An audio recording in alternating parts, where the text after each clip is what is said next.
Jesús crece y se fortalece. Segunda parte. La semana pasada vimos que los padres de Jesús procuraron cumplir con todos los requerimientos del culto judío para con su hijo. Inclusive en el versículo 39 dice, habiendo ellos cumplido con todo conforme a la ley del Señor, se volvieron a Galilea, a su ciudad de Nazaret. Recuerdan que habían estado en Belén. Belén está cerquita de Jerusalén. Era factible salir de la mañana y llegar ahí en unas horas. Un pueblo cercano, una aldea, ¿verdad? Tal vez.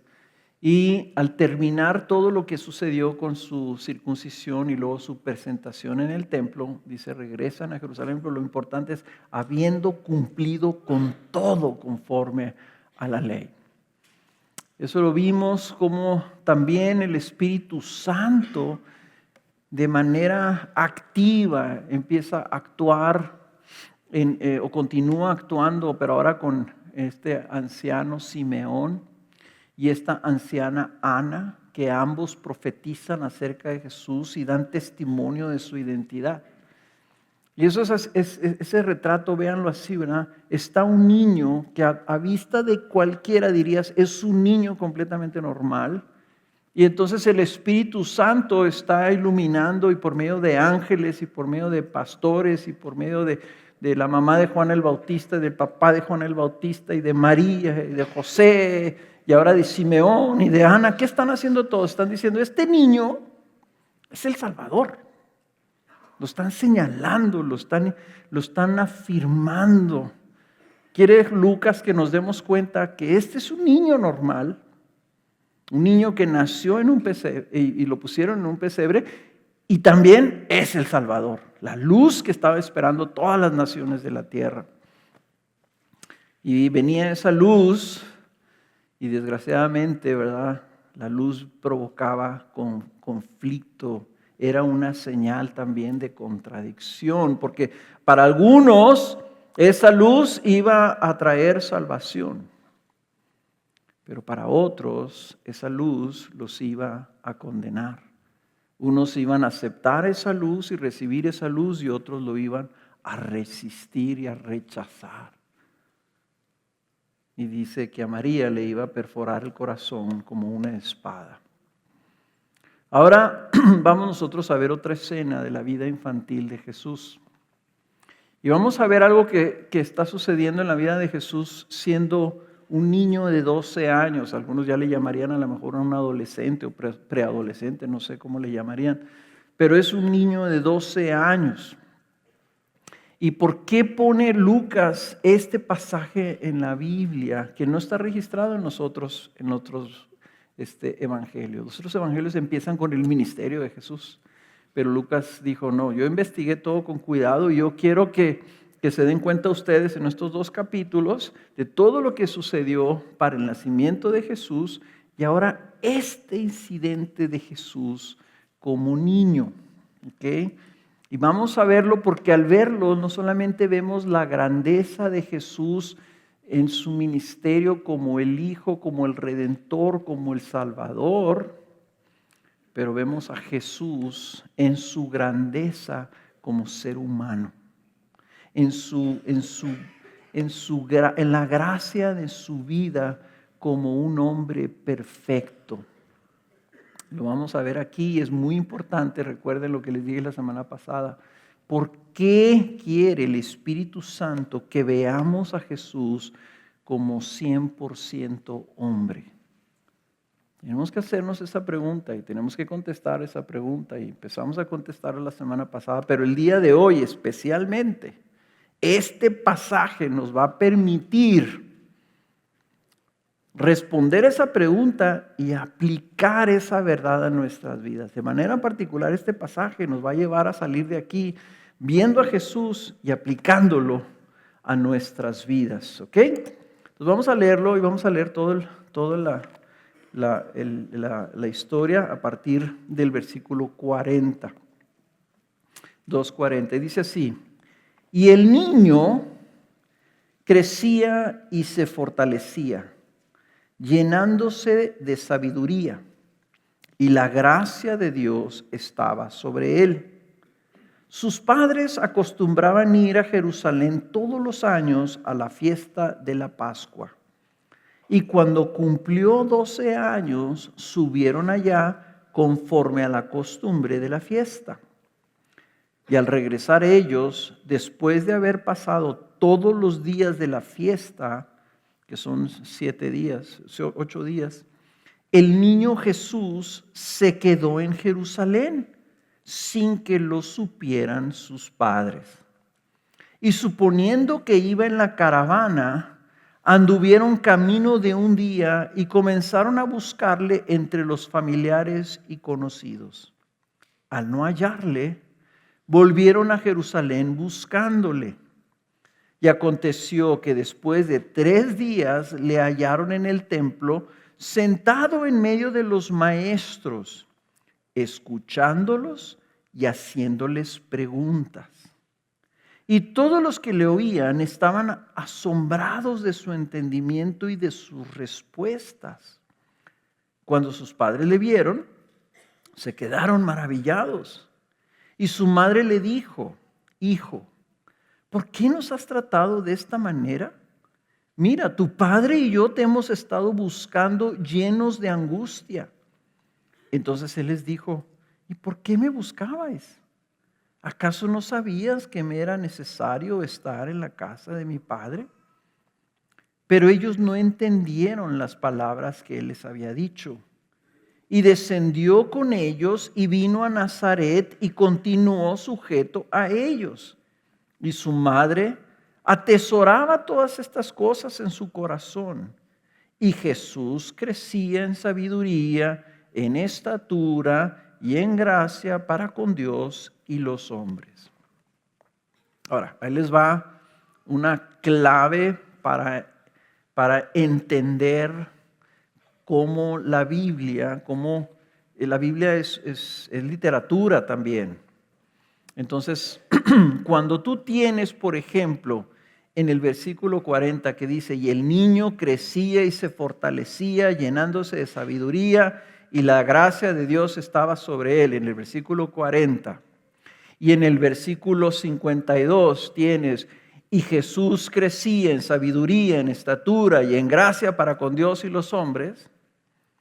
Te puedes asumir que lo que está entre el versículo 40 y el versículo 52 está desarrollado esa narrativa ahí para que tú te des cuenta que Jesús crecía en sabiduría, se fortalecía en estatura y en gracia para con Dios y los hombres.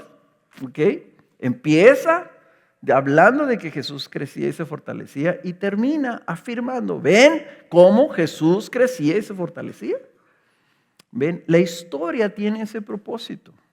La historia tiene el propósito de que nosotros veamos que Jesús tuvo que crecer. Y como todo niño, tuvo que aprender. Y como todo niño, tuvo que responder, ¿verdad?, a la gracia de Dios en su vida. Dice, la gracia de Dios estaba sobre él, como está sobre nosotros. Ahorita que Alex decía: venga tu reino, ¿qué quiere decir eso? Que el reino de Dios post Jesús, después de Jesús, se manifiesta por medio del derramamiento de su gracia sobre los hombres. El reino de Jesús es el reino de la gracia. Es la invasión de la gracia en un mundo que ha estado funcionando y viviendo bajo la opresión del reino de la muerte y del pecado. Y el Señor dijo: no, viene mi gracia, y Jesús es el que vino a decirnos, dice, a traer, a mostrar, a revelar, dice el apóstol Juan, dice, la gracia y la verdad. Y no solamente, sino gracia sobre gracia. Entonces nosotros estamos viviendo bajo la gracia de Dios. Es una dispensación de su favor para toda la humanidad en la persona de Jesús. Y Jesús estaba y empezó a vivir bajo esa gracia, bajo la gracia de Dios. ¿Y qué hizo este niño con esa gracia? ¿Cómo respondió este niño a esa gracia de Dios? Al favor que Dios le estaba mostrando. Creció en sabiduría, en estatura y en gracia para con Dios y con los hombres. En otras palabras, si la gracia significa una disposición de favor hacia la otra persona, entonces Jesús creció en esa gracia, no solamente respondiendo y ganando favor hacia Dios, sino también hacia los hombres. Entonces miren, si Jesús tuvo que aprender, tuvo que crecer, tuvo que responder a esa gracia, Jesús nos está presentando por primera vez en el Evangelio de Lucas una oportunidad de verlo como un modelo. No solamente vemos la grandeza de Jesús como niño, sino que ya vemos algo que nosotros podemos aprender de Él para aplicar en nuestra propia vida. Los evangelios son estas biografías teológicas en donde Jesús es presentado no solamente como por biógrafos, se dice biógrafos los que escriben las biografías, ¿verdad? Que dicen, no, pues así fue la vida de Jesús, ¿verdad? No, sino que estos son teólogos mostrándote la vida de Jesús para que por medio de la vida de Jesús sea revelado Dios. Porque Jesús es precisamente la revelación de Dios en un hombre. Él vino a revelarnos al Señor, dice Hebreos capítulo 1, versículo 3. Él es la imagen visible del Dios invisible. Pero también Jesús vino a revelarnos lo que es el hombre. Y vino a ser el modelo de un hombre perfecto, de un hombre que fue fiel, de un hombre que se aplicó con la gracia de Dios a hacer todo lo que un hombre puede ser. Y como tal, viene para revelarnos cómo podemos ser nosotros en Cristo, en Él. Y este pasaje nos lo está mostrando, nos empieza a mostrar. Este pasaje registra las primeras palabras de Jesús registradas en la Escritura. Lo primero que dijo Jesús, siendo un niño como 12 años. Un niño de 12 años, perdón. No sabemos qué dijo a los 5, no sabemos qué dijo a los 10, no sabemos ni siquiera qué dijo a los 15, ni a los 20, ni a los 25. Sabemos qué dijo a los 12 y la próxima vez que habla en las Escrituras Jesús ya tenía 30 años. O sea que lo podemos ver desde chico. Y Lucas dijo, esto es importantísimo que lo incluyamos acá. Y nomás puso esta escena. Y vamos a ver por qué es importante. ¿Qué es lo que pasa? ¿Qué está pasando aquí? Bueno, Jesús, vemos primero que nada, que fue criado según y siguiendo todas las normas y todas las leyes y todas las costumbres y todos los ritos, guardando todas las fiestas y todas las celebraciones que estaban establecidas en la ley judía. Jesús nació en un hogar de una mujer y con un padre terrenal que lo criaron, lo voy a poner así, en la iglesia. Lo criaron en lo que hasta ese entonces era la revelación de Dios. Hasta donde llegaba la revelación de Dios. Entonces dice que tenían por costumbre, y esto no lo tomen así tan a la ligera. Muchas personas iban a la fiesta de la Pascua una vez en su vida. Y José desde Nazaret, un viaje que podía durar hasta 3 días, iba todos los años. Y era una fiesta de 8 días, en donde se juntaban, venían extranjeros o venía gente de fuera a Jerusalén. Se estima que eran aproximadamente 200,000 personas que venían y acampaban, y otros se hospedaban ahí, los que tenían dinero, los que no tenían se quedaban en las afueras de Jerusalén, en tiendas o a la intemperie o qué sé yo, ¿verdad? Por 8 días. Y eran 8 días en que estas 200,000 personas, más los habitantes de Jerusalén, sacrificaban estos corderos de la Pascua, ¿verdad? Y luego se comían esa comida y hacían una fiesta por todos estos días. Entonces, aquí también hay que tomar en cuenta y notar que Jesús fue presentado en el templo cuando tenía 40 días, más o menos, 40 y tantos. Sí, cuando cumplió su madre la purificación, fue presentado como primogénito en referencia a la Pascua. Y ahora vuelve a mencionar aquí, esto fue cuando Jesús fue a Jerusalén en la fiesta de la Pascua. No es coincidencia, nada en la Biblia es coincidencia. Esto fue inspirado por el Espíritu Santo, porque quiere que nos acordamos que Jesús es el Cordero de nuestra Pascua. Él es el que fue sacrificado para que nosotros fuéramos libres de la maldición y del juicio de Dios. Entonces, Él iba año tras año, cuando lo llevaba a su papá, iba aprendiendo. Aprendió y creció. Y papá, ¿por qué vamos? Y papá, ¿qué significa este rito? ¿Y por qué los sacerdotes dicen esto? ¿Y por qué hacen esta oración? ¿Y por qué cantamos estos salmos? Desde chiquito. Y este año era muy importante para Jesús, porque al siguiente año, cumpliendo 13 años Jesús, era introducido ya a la sinagoga.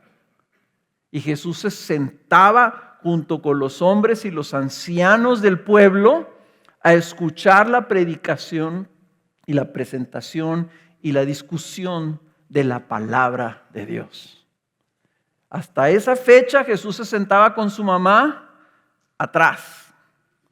Pero el siguiente año Jesús ya iba a participar. Y en la próxima Pascua Jesús ya iba él mismo a participar en el sacrificio del Cordero. Ya le iba a tocar a él el poder hacer eso también. Entonces es algo muy, muy significativo, ¿verdad? Ahora, vemos que Jesús está creciendo. Sin embargo, como todo niño, dice que se quedó atrás.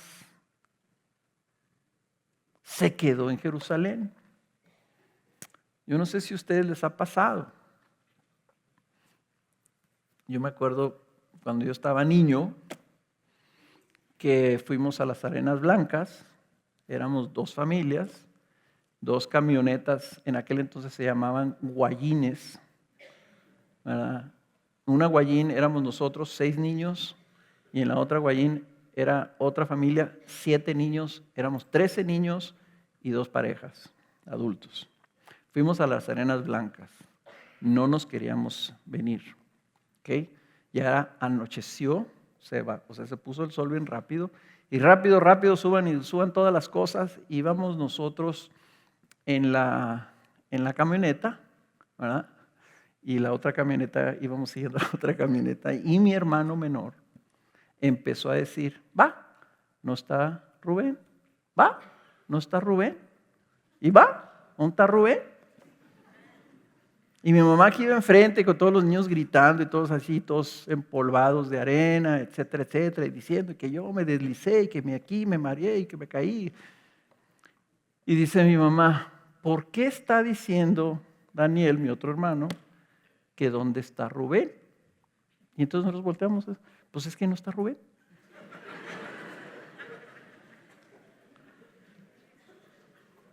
Entonces le pitaban, le cambiaron las luces, se paró la otra camioneta. Los otros personas eran los padrinos de Rubén. Se pararon y mi mamá asumió, debe venir con sus padrinos. ¿Ustedes traen a Rubén? No, ¿por qué íbamos a traer a Rubén? En un pánico, mi papá se regresa, ¿verdad? Y entra hasta encontrar el lugar donde estábamos. Ustedes, si los que conocen las arenas, pues saben que no se ve nada más que arena blanca, ¿verdad? Y viene corriendo mi papá y todos, y mi mamá asustada. Mi mamá era muy buena para las crisis y todo, y nosotros así todos, así que ¿qué va a pasar estas cosas, no? Y llegan ahí donde estábamos y ya estaba un guardabosque, un guardaparque ahí, ¿verdad? Con Rubén. Y lo que pasó fue que los grandes, nosotros, traíamos unos cartones con los que nos estábamos deslizando y él, como era más chico, pues no le dábamos chance. Entonces, en cuanto los dejamos, porque dijo mi mamá, ya vámonos, y ya nos dejamos y empezamos a ayudar a recoger las cosas, él vio la oportunidad, tomó el cartón y subió al cerro y se deslizó. Y en lo que subía y todo, pues ya nos fuimos.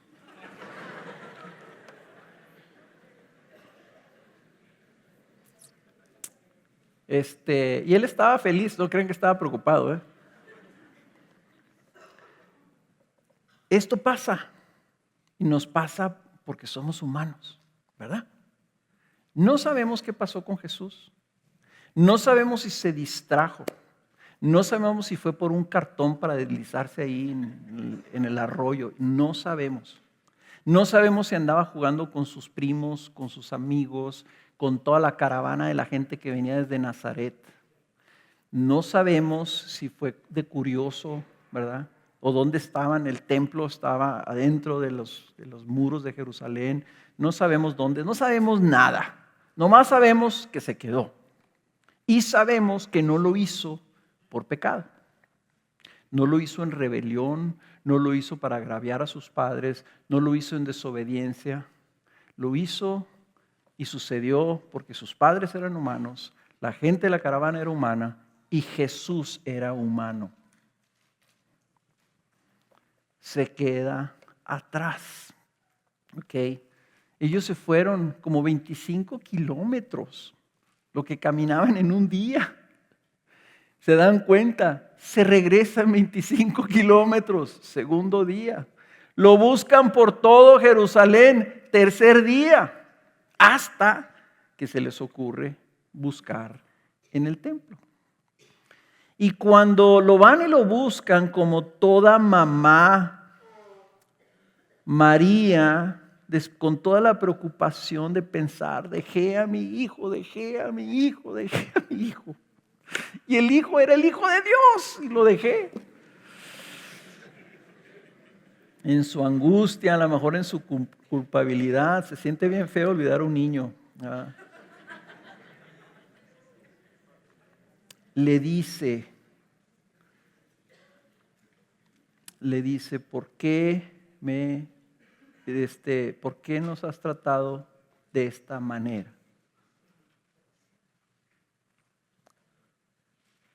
Mira, tu padre y yo te hemos estado buscando llenos de angustia.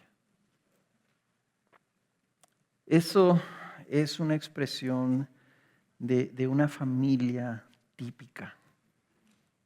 Y hay que verlo así. No llegó, ella asumió que Jesús había hecho algo para agraviarlos. ¿Por qué nos tratas así? Jesús, ¿cómo? O sea, Jesús le puede haber dicho, pues ustedes me dejaron, ¿verdad? No sé si ella pensaba, tú ya eres mayor, tú ya tienes 12 años, tú eres el mayor de todos tus hermanos. ¿Qué pasó? ¿Por qué no te viniste? Yo pensé que, date cuenta que si ya no estábamos viendo, pues a lo mejor no se dio cuenta, yo no sé. Pero ella asume que Jesús había hecho algo malo. Y no fue así, sino que estaba en el templo. ¿Y qué era lo que estaba haciendo? Dice que lo encontraron en medio de los maestros, escuchándolos y haciéndoles preguntas. Y recuerdan ustedes, o si no lo recuerdan, lo vamos a ver posteriormente. Cuando Jesús estaba en Jerusalén, ¿qué era lo que hacía? ¿A dónde iba? Al templo. ¿Y qué hacía? Hablaba con la gente. Me pregunto si lo hacía porque desde chiquito dijo, oye, qué buena onda esto. Se juntan los maestros en el templo y viene la gente y les enseñan. Porque él estaba en el templo, dice, escuchándolos y haciéndoles preguntas, interesados en lo que estaban haciendo. Y tal forma que cuando lo vieron sus papás, dice, se quedaron impactados. Esa palabra significa se quedaron en shock, que no podían creer lo que veían. Lo vieron a Jesús y en lugar de decir, ay, ahí está Jesús, dijeron, ¿qué está haciendo Jesús en el templo? Y su reacción y su respuesta de Jesús es lo que vamos a escuchar. Por primera vez registrado, su niño de 12 años le dice a su mamá esto, ¿por qué me buscabas? ¿Por qué batallaste tanto en encontrarme? Dice, ¿acaso no sabéis? Y aquí la palabra necesario, ¿verdad? Es una palabra que está traducida un poquito a lo mejor ya tratando de darle un sentido, como si Jesús de alguna manera estaba queriendo estar en el templo, ¿verdad? Como que se dejó a sus papás para irse al templo, pero no necesariamente. O sea, más creo tiene sentido decir, pues ¿por qué me buscabas? Que no era obvio que si no estaba con ustedes, iba a venirme directo al templo. Que ahí es donde yo necesito estar, que ahí es donde a mí me gusta estar, que ahí era donde yo iba a ir. Si mis padres terrenales se fueron, en lugar de yo hacer lo que a lo mejor algún chavo de 12 años haría aquí, decir, no, pues yo los voy a alcanzar, ¿verdad? Solo corriendo por el llano, ¿verdad? Porque es un desierto terrible por donde el camino, ¿verdad? A lo mejor yo ahorita los alcanzo. En lugar de hacer una tontería como estas, exponiéndose a algún animal salvaje, alguna cosa así, dices, no, pero yo tengo un Padre que yo puedo ir a donde Él está y voy a estar bien ahí. Y ahí van a saber mis padres que ahí me pueden encontrar. Nosotros, hermanos, tenemos que ver esto porque aquí ya hay muchas cosas en este incidente que podemos aprender. Muchas cosas que tenemos que ver. Porque nos está presentando a Jesús en su vida aquí en la tierra. Y nosotros no solamente vamos a ver entonces en Jesús la gloria de Dios revelada, sino que vamos a ver la gloria de la creación de Dios, la creación del hombre y entender el propósito que tenía Dios en nosotros, al crearnos, al hacernos. Vemos a Jesús vulnerable en su debilidad humana, pero vemos también lo que es un hombre perfecto a los 12 años. Y lo vamos a ver en tres puntos, tres cosas, donde vamos a ver esto que dice Lucas. Jesús estaba creciendo en carácter, fortaleciéndose en conocimiento. Estaba él creciendo en la gracia de Dios, delante de Dios y los hombres, en tres cosas. Número 1, lo vamos a ver en lo que estaba haciendo Jesús en el templo. Número 2, vamos a ver en la manera en que le responde a su madre. Y número 3, lo vamos a ver en su sujeción a sus padres. Los tres cosas van a señalarnos el carácter de Jesús. El carácter evidente en Jesús desde temprana edad, desde que era niño. Número 1, ¿qué era lo que estaba haciendo Jesús en el templo? ¿Qué nos muestra esto? ¿Qué nos muestra el hecho de que estaba escuchando y haciendo preguntas y que los mismos maestros se maravillaban de sus respuestas? No se maravillaban de sus respuestas diciendo, wow, aquí está el Hijo de Dios. Ellos estaban viendo un muchacho de 12 años. ¿Y por qué se maravillaban? Se maravillaban que en un muchacho de 12 años estuviera escuchando lo que estaban escuchando. Se maravillaban. Oye, qué bien instruido es este muchacho. Qué capacidad tiene de comprensión. Jesús, entonces, implica esto, que Jesús se aplicó a aprender las Escrituras. Jesús no nació con el chip de todas las Escrituras del Antiguo Testamento grabadas en su cerebro. Tuvo que aprender a hablar. Y sabemos por capítulos posteriores que tuvo que aprender a leer. Y aprendió hebreo, y aprendió arameo, y aprendió griego. ¿Ok? Se lo enseñaron. Y le enseñaron lo suficiente que cuando tuvo una interacción con maestros y le preguntaban los maestros y él respondía, los maestros se maravillaban, se asombraban diciendo, wow, oye, qué padre, ¿cómo te asombrarías tú que te encontraras un jovencito de 12 años que te respondiera cosas que tú no esperabas que él ya sabía? Jesús tuvo que aprender. Y no dudamos que Jesús era de alguna forma excepcional. ¿Por qué? Porque no tenía pecado. Entonces, mientras otros niños que sí tenían pecado andaban buscando hacer travesuras, ¿verdad? Amarrándole un palo a la cola del gato o alguna cosa así, ¿verdad? Jesús, que no tenía pecado, estaba dedicado a aquellas cosas que sus padres le enseñaban. Y le enseñaron las Escrituras. Y él recibió esto de parte de sus padres.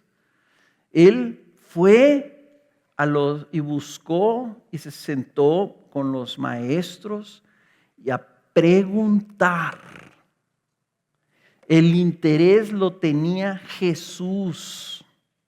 Él estaba preguntando y luego los estaba escuchando para crecer en conocimiento y profundizar en el conocimiento de la verdad.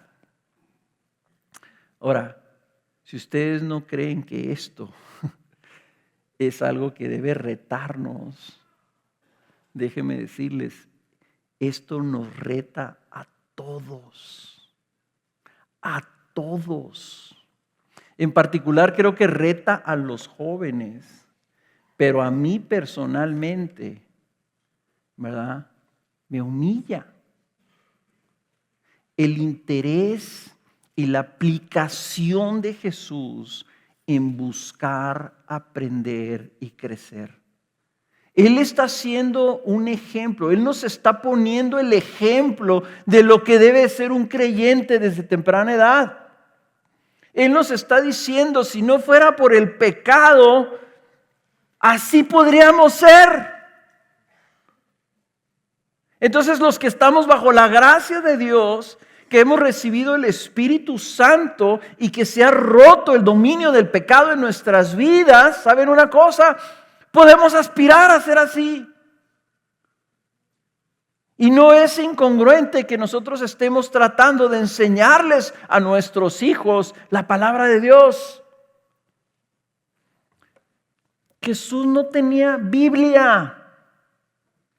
Todo lo que él sabía de la palabra de Dios lo había escuchado de otros y lo había memorizado. Él no tenía Biblia. No tenían libros teológicos o libros de instrucción como lo tenemos nosotros. Nosotros tenemos todos los recursos y la pregunta para todos es, ¿qué tanto interés tenemos? ¿Qué tanto nos aplicamos a conocer y profundizar en las Escrituras? ¿Qué tanto nosotros estamos haciendo preguntas? ¿Y qué tanto nosotros estamos escuchando? ¿Qué tanto nosotros que sí tenemos Biblia estamos dedicados a leer, a meditar, a pensar, a dialogar, a discutir, a memorizar? La palabra de Dios, que tenemos múltiples. En mi biblioteca yo creo que yo tendré unas 15 Biblias. Diferentes traducciones, diferentes idiomas. No tenemos excusa, pero creo que de manera particular nos reta como padres. ¿Estamos nosotros con un genuino interés de instruir a nuestros hijos en el conocimiento de Dios? ¿O estamos más preocupados de que nuestros hijos adquieran una buena educación? Sin agraviar el mensaje que acaban de ver de Visión México. Okay. Creo yo que la escuela Visión México es una de las mejores escuelas del estado de Chihuahua.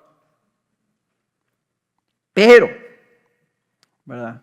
Una de las cosas que ambicionamos nosotros en Visión México es trabajar con el carácter de sus hijos e introducirlos a la palabra de Dios. La pregunta es si estamos valorando eso por sobre todas las cosas. Quiero recordarles, hermanos, este salmo, que algunos de ustedes tal vez lo estén viendo o que las maestras del ministerio infantil lo deben de tener muy en mente. Pero abran sus Biblias, pónganle ahí la palomita en Lucas 2 y vayan al Salmo 78. Este es lo que debe motivarnos a nosotros como padres en términos de la instrucción de nuestros hijos. En una referencia a Jesús dice: en parábolas abriré mi boca, versículo 2, 78:2, dice: hablaré proverbios de la antigüedad que hemos oído y conocido y que nuestros padres nos han contado. No lo ocultaremos a sus hijos, sino que contaremos a la generación venidera las alabanzas del Señor, su poder y las maravillas que hizo. Porque Él estableció un testimonio en Jacob y puso una ley en Israel, la cual ordenó a nuestros padres que enseñaran a sus hijos, para que la generación venidera lo supiera, aún los hijos que habían de nacer. Y estos, o sea, los hijos, se levantaran y lo contaran a sus hijos, para que ellos pusieran su confianza en Dios y no se olvidaran de las obras de Dios, sino que guardaran sus mandamientos y no fueran como sus padres, una generación porfiada. Y algunos de ustedes, si no saben lo que significa la palabra porfiada, significa testarudos, tercos, cabeza dura, intransigente. Dice: una generación porfiada y rebelde, generación que no preparó su corazón y cuyo espíritu no fue fiel a Dios. Hermanos, esto el Señor espera de nosotros. Que nosotros demos a conocer a nuestros hijos la verdad revelada del Señor, su testimonio, sus maravillas, su alabanza, quién es Él. Y no se trata de que tus hijos, que logres tú que tus hijos conozcan toda la Biblia a la perfección a los 12 años. Se trata que si Jesús estaba dialogando con los maestros de Israel en el templo, quiere decir que tus hijos tienen capacidad y que pueden recibirla. Y que lo que nos está mandando aquí el Señor es algo que debemos aspirar a hacer. Y yo les quiero decir esto, papás, porque yo veo a muchos papás afanados en que la mejor escuela y que estas oportunidades y que vaya a estas universidades y que esto y esto otro. Yo nomás les he hecho esta pregunta a varios padres. ¿De qué le sirve a tu hijo ganar el mundo entero si pierde su alma? ¿De qué te sirve que tu hijo sea el más preparado, el más aplicado, el que gana todos los listones de todos los reconocimientos como más aplicado, si no conoce a Dios? Si ante los ojos de Dios es un insensato. Porque la descripción de un necio, de un insensato, de un tonto en la Biblia es una persona que no teme a Dios. Hermanos, eso está sobre nosotros como padres. Y ahorita que vamos a ver cómo respondió Jesús a su madre, díganme ustedes, ¿quién instruyó a Jesús y le dijo que Él era el Hijo de Dios? ¿Cómo sabía Jesús que el templo era la casa de su Padre?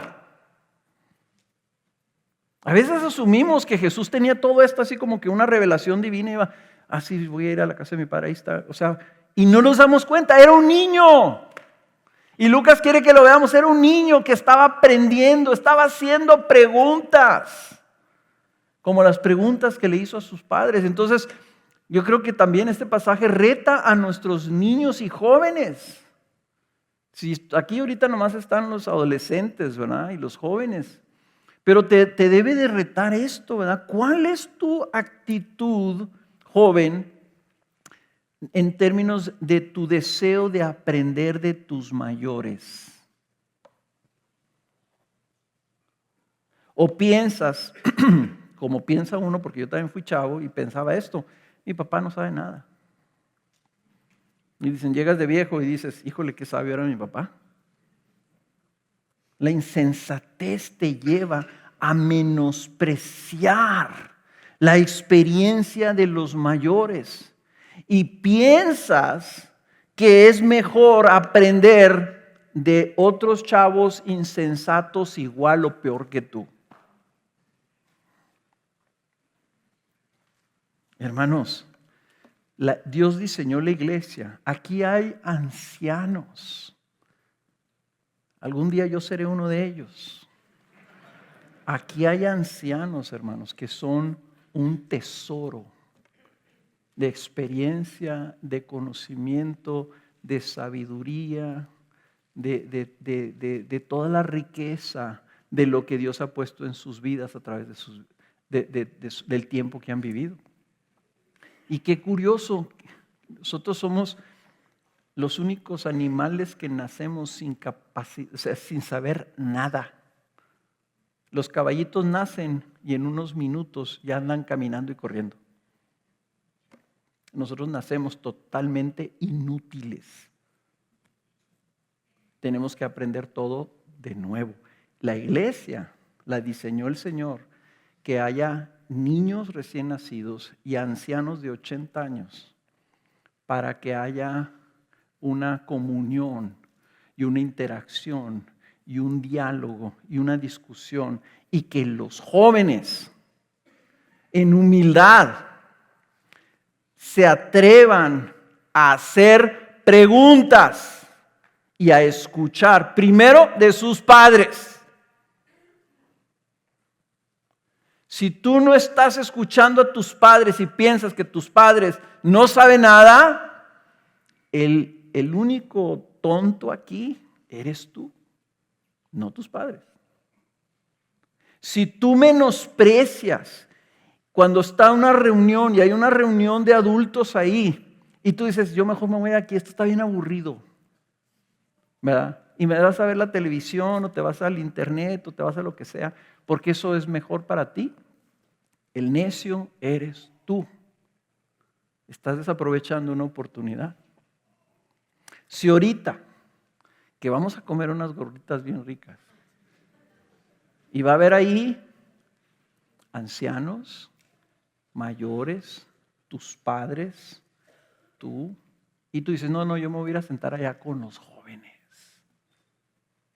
Y te pierdes la oportunidad de escuchar a lo mejor una aplicación, una lección, una confirmación, cualquier cosa de un hombre o de una mujer mayor que diga, wow, yo no me había puesto a pensar en esto. Y que alguien te haga una pregunta a ti o que tú puedas hacer una pregunta a alguien más. Entonces, la verdad es que se aprende escuchando y haciendo preguntas, como Jesús. Hermanos, vemos el carácter de Jesús, vemos su aplicación, vemos su desarrollo intelectual, porque estaba en esa postura, la postura de un aprendiz. Jesús llegó a ser el maestro, pero empezó siendo un aprendiz. Y tú quieres ser grande en el reino de Dios, empieza siendo un aprendiz. Número 2, vemos el carácter de Jesús por la forma o la manera en que Jesús le responde a su madre, más bien por lo que le dice a su madre. ¿Y qué es lo que le dice Jesús? Le dice muy sencillo: no sabías que me era necesario que estuviera en la casa de mi Padre.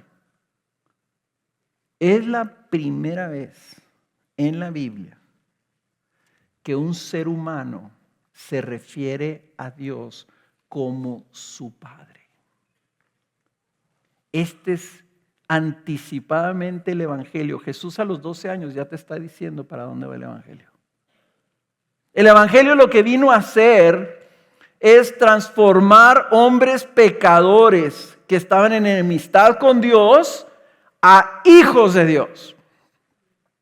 De tal forma que la identidad del creyente cambia de ser un pecador, deja de ser un pecador y ahora es un hijo de Dios que le llama a Dios Padre. Si alguien escuchó a Jesús decir eso, la gente que lo llegó a escuchar fuera de José y María, deben haber dicho: ¿qué está diciendo este niño? ¿Cómo se atreve a llamarle a Dios Padre? ¿Cómo se atreve a decir que Dios es su papá? De él, no de la nación, no de la iglesia, de él, en lo personal. Y quiere decir que no solamente Jesús estaba creciendo en su conocimiento de Dios, en el conocimiento de la verdad y de la revelación que había podido experimentar en esos 12 años, estar yendo a la sinagoga todos los sábados y estar yendo a las fiestas cuando lo llevaba a su papá. Jesús está manifestando que ha crecido en su conocimiento personal por medio de tener una comunión con Dios como su Padre. Esto, Jesús estaba creciendo en espiritualidad. Esta es la verdadera espiritualidad. Y nos dice que un jovencito de 12 años puede experimentar comunión personal, íntima y profunda con Dios mismo. Y relacionarse con ese Dios como su Padre. Yo me acuerdo haber platicado con un jovencito porque mucha gente nos pregunta: ¿a qué edad debe de bautizarse un niño? Y yo siempre les digo, cuando ese niño esté dando testimonio, ese jovencito ya esté dando testimonio de que tiene una relación personal con Dios. No de que tiene los conceptos, sino que ya tiene una relación personal con Dios. Y usualmente sucede 13, 14 años, en esos niños que a lo mejor fueron convertidos de chico o han crecido en el Evangelio, pero cuando ya tienen algo que manifiestan. Y yo me recuerdo a un jovencito, como a los 13 años, puede 13, 14 años, que me dijo eso. Le hice la pregunta: ¿cuál es la diferencia? ¿Qué es por lo que tú ya estás listo para bautizarse? Y me dijo esto. Dice: yo antes conocía acerca de Dios. Dice: pero ahora Él es mi Padre. Él es mi Dios. Dije: muy bien, exacto. Entonces, hermanos, esto debe de ser también un reto para todos nosotros. Porque si Jesús a los 12 años tenía un conocimiento real, un conocimiento profundo, una espiritualidad centrada en la comunión con Dios, nosotros debemos evaluar también la nuestra. Y nosotros a veces queremos que nuestros hijos tengan esa relación sin que nosotros la estemos experimentando. Queremos que nuestros hijos amen profundamente a Dios, pero no nos ven a nosotros amándolo. No nos ven a nosotros buscándolo. No nos ven a nosotros anhelándolo. No nos ven a nosotros disfrutándolo. Y queremos imponerles una relación. Aquí lo que yo veo es José y María modelaron a Jesús su temor de Dios. Vimos ya a María, cuando ella era una adolescente como Jesús y ella no era libre de pecado. La sierva del Señor, la humildad, el respeto, el temor, la grandeza, las cosas que revelaba ella, lo que de ella había escuchado, lo que cantaba en la sinagoga. Vemos en María, una adolescente de la edad de Jesús ahorita, expresarse de una manera extremadamente virtuosa, responder a una cosa increíble como que se le apareciera un ángel y decirle que iba a ser la madre del Hijo de Dios. Entonces esto no es extraordinario que un jovencito, un niño de 10, 12 años experimente verdadera comunión con Dios. Hermanos, si tú piensas que la espiritualidad genuina, que la profundidad espiritual solamente la pueden experimentar los adultos, estamos muy equivocados. Debemos alentar y animar. Y si tú eres un joven y tú dices, ¿es que yo cómo? Pues sí, como una vez me dijeron en la escuela, estaba dando yo una tutoría en la escuela y me dice un chavo, pero pastor, pero es que nosotros todavía somos niños. ¿Y qué? Esta mentalidad, ¿verdad? De que si yo soy un chavo no sirvo para nada. ¿De dónde viene? ¿De dónde viene? Nosotros mismos a lo mejor hemos caído en esta trampa. No. Aquí los adultos, nomás los adultos podemos adorar a Dios y los adultos podemos experimentar el Espíritu Santo y podemos experimentar su presencia y comunión con Dios. No es cierto. Jesús nos lo está demostrando que no es así. La fe y el temor de los padres de Jesús, Jesús los experimentó. Y cuando ella le dijo, Dios es tu Padre, búscalo, Jesús lo buscó.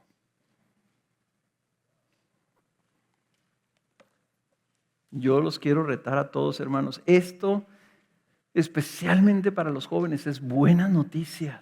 Es buenas noticias. Te está revelando Jesús que tú puedes tener una fe rica y abundante y plena desde temprana edad. Dios bendiga a nuestras maestras del ministerio infantil. Y si ustedes están aquí escuchándome, anímense, siembren con gran expectativa en esos niños que ellos pueden conocer a Dios desde su temprana edad. Ahora, no quiero que se me vaya el tiempo, pero tampoco quiero dejar de decir esto. Jóvenes, no te pierdas en tu ensimismamiento. Los jóvenes están buscando plenitud y la están buscando en todos los lugares que no la van a obtener. Te lo digo por experiencia, te lo digo sin posibilidad de equivocarme. No vas a encontrar plenitud en ti mismo, ni en las redes sociales, ni en la música, ni en tu apariencia, ni en tus relaciones románticas, ni en el dinero, ni en el éxito, ni en nada de eso. Sin temor a equivocarme. Si tú te sientes de qué se trata la vida, porque a estas edades, a los 12, 15 años, tú ya estás pensando, bueno, ¿para qué estoy aquí? ¿Qué estoy haciendo aquí? ¿Qué va a ser de mi vida? Te voy a decir una cosa, escúchame. Lo que tú anhelas, lo anhelas porque así te hizo Dios, para que lo anheles a Él. Y solamente en Él vas a encontrar lo que tú estás buscando. Tercero, Jesús creció, Jesús maduró en carácter. Y lo podemos ver en que Jesús vivió su niñez en sujeción y obediencia a sus padres terrenales. Piensa en esto, Jesús sabiendo que era hijo de Dios y Jesús no teniendo durante 30 años pecado alguno, bueno, toda su vida, ¿verdad? Pero vivió 30 años con sus padres o en el pueblo de Nazaret. sabiendo que Él era el Hijo de Dios, conociendo a Dios personalmente, llenándose de sabiduría de tal forma que llegó un momento donde sobrepasó a sus padres.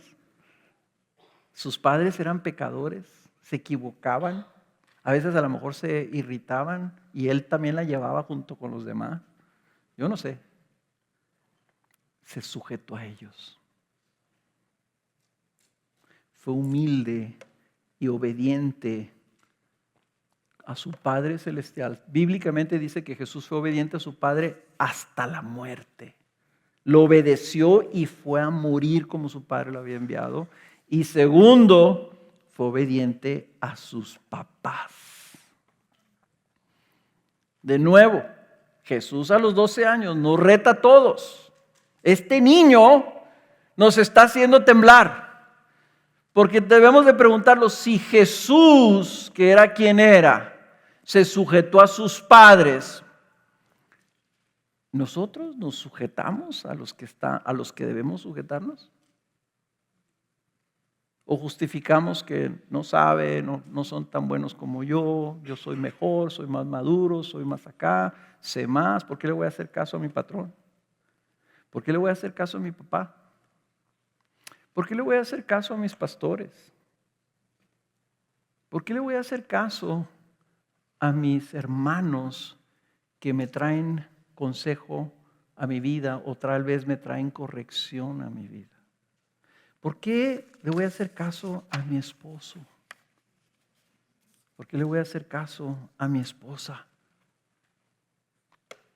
Hermanos, nosotros estamos llamados a vivir en esa humildad y sujeción como vino Jesús. Esa fue su característica, su humildad y su obediencia. Ahora, aquí hay también para los papás. Y esto es algo bien importante, que la Escritura nos dice en Efesios 6, no lo busquen, se lo voy a leer, dice esto, Efesios 6, hijos, obedeced a vuestros padres en el Señor, porque esto es justo. Honra a tu padre y a tu madre, que es el quinto mandamiento, y que dice aquí el apóstol Pablo, es el primer mandamiento con promesa. Dice, honra a tu padre y a tu madre para que te vaya bien y para que tengas larga vida sobre la tierra. La obligación de los padres es instruir a los hijos a que sean obedientes a sus papás. Porque de esa manera, si ellos honran a sus padres, si son obedientes a sus padres, les va a ir bien. Si no les enseñamos a ser obedientes, ¿cómo les va a ir? Mal. ¿Ok? ¿Les va a ir mal? ¿No les va a ir bien? Entonces, por eso dice Proverbios que si nosotros no corregimos a nuestros hijos, los estamos maldiciendo, no bendiciendo. La cultura moderna te dice, deja a tus hijos en paz, déjalos que crezcan como hierbita mala, solitos. ¿Ok? No los endereces, porque ellos tienen derecho a ser chuecos. Entonces, muchos están dejando a sus hijos. Unos los están dejando porque tienen miedo, le tienen miedo a sus hijos, y otros simple y sencillamente no saben qué hacer. Hermanos, María y José instruyeron a Jesús. Ellos nunca tuvieron que darle disciplina porque todo obedecía. No tenía pecado. Ellos tuvieron el trabajo de papás más fácil del mundo, pero más doloroso. Nosotros tenemos un poquito porque tenemos hijos pecadores, más difícil. Pero tenemos que hacer nuestro trabajo, porque si no lo hacemos, estamos condenando a la maldición a nuestros hijos. No les haces un bien si no los corriges. Y no les haces ningún bien si cuidadosamente, pacientemente, sabiamente les enseñas a ser obedientes. E hijos, adolescentes, jóvenes, Si tus padres te están diciendo algo y tú en rebelión no quieres hacerles caso, los engañas, les dices que sí, pero haces lo contrario, les dices que fuiste a un lado y lo terminas yendo a otro, y todas esas cosas que son desobediencia y falta de sujeción a tus padres, déjame decirte algo, la Biblia dice que no lo hagas porque no te va a ir bien y no vas a tener una buena y larga vida. Y aquí Jesús te está mostrando, Él, que Él era el Hijo de Dios, Él, que no tenía pecado en su vida, se sujetó a sus padres. ¿Quién eres tú para no hacerlo? ¿Eres mejor que Jesús? ¿Eres más sabio que Jesús? ¿O simplemente eres pecador y rebelde y terco y testarudo que no quieres hacerle caso a tus padres? Hermanos, en conclusión, Jesús creció en sabiduría, en estatura y en gracia para con Dios y los hombres, porque se aplicó en la palabra de Dios. Fue un buen aprendiz. Si queremos crecer, tenemos que ser suficientemente humildes para querer aprender de los demás. Número 2, tenía comunión con Dios. Ese conocimiento no era intelectual solamente, sino que él lo experimentaba. Y él se sujetaba a la voluntad de Dios. Él seguía a su padre, él obedecía a su padre, todo lo que su padre le mandaba, todo lo que él se daba cuenta en la palabra que venía por voluntad de Dios, para él era un tesoro y era un deleite obedecer a su padre. Pero también vivió sujeto, vivió en obediencia, vivió en respeto a aquellos que él se tenía que sujetar, y en esta vida se tuvo que sujetar a sus papás. Nosotros tal vez tengamos a muchas personas a las cuales nos tenemos que sujetar, pero empiezas con tus padres y luego continúas y te sujetas a las autoridades. No importa que sean del partido político contrario al que tú prefieres. Te sujetas a las reglas de tránsito. Te sujetas a lo que te piden en tu trabajo y no te llevas las cosas de la oficina a tu casa. Llegas a tiempo y sales a tiempo. Te sujetas a lo que te estamos pidiendo como pastores para que apliques a tu vida, porque te aseguro que no te estamos pidiendo nada para tu mal, sino para tu edificación. Y lo aplicas y lo obedeces y lo sigues. Y vas a tu grupo de casa y buscas el discipulado y buscas el aprendizaje y buscas crecer en tu matrimonio y buscas crecer como padre y buscas crecer en tu conocimiento bíblico. Y haces tu tarea y vas entusiastamente a comentarla y a discutirla con otros. Así se crece. Así se crece. Y por eso Jesús nos está mostrando aquí por medio del Evangelio de Lucas. Y es buena noticia el saber que lo puedes hacer desde temprana edad. Desde temprana edad. Esto, quiero pedirte que te pongas de pie.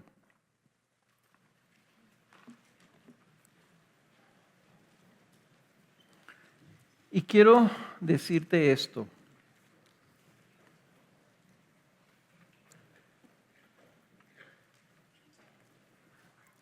¿Sabes por qué el Espíritu Santo movió a Lucas a que registrara estas cosas?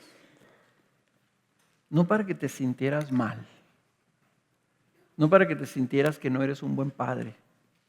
No para que te sintieras que no eres un buen hijo. O no para que te sintieras un enano espiritual que no estás creciendo. Sino para animarte. Para que veas a Jesús, a ese niño que es como tú y como yo, haciéndolo. Y digas, no se vale, pues él no tenía pecado, a él nunca le pasó una cosa que se llama flojera.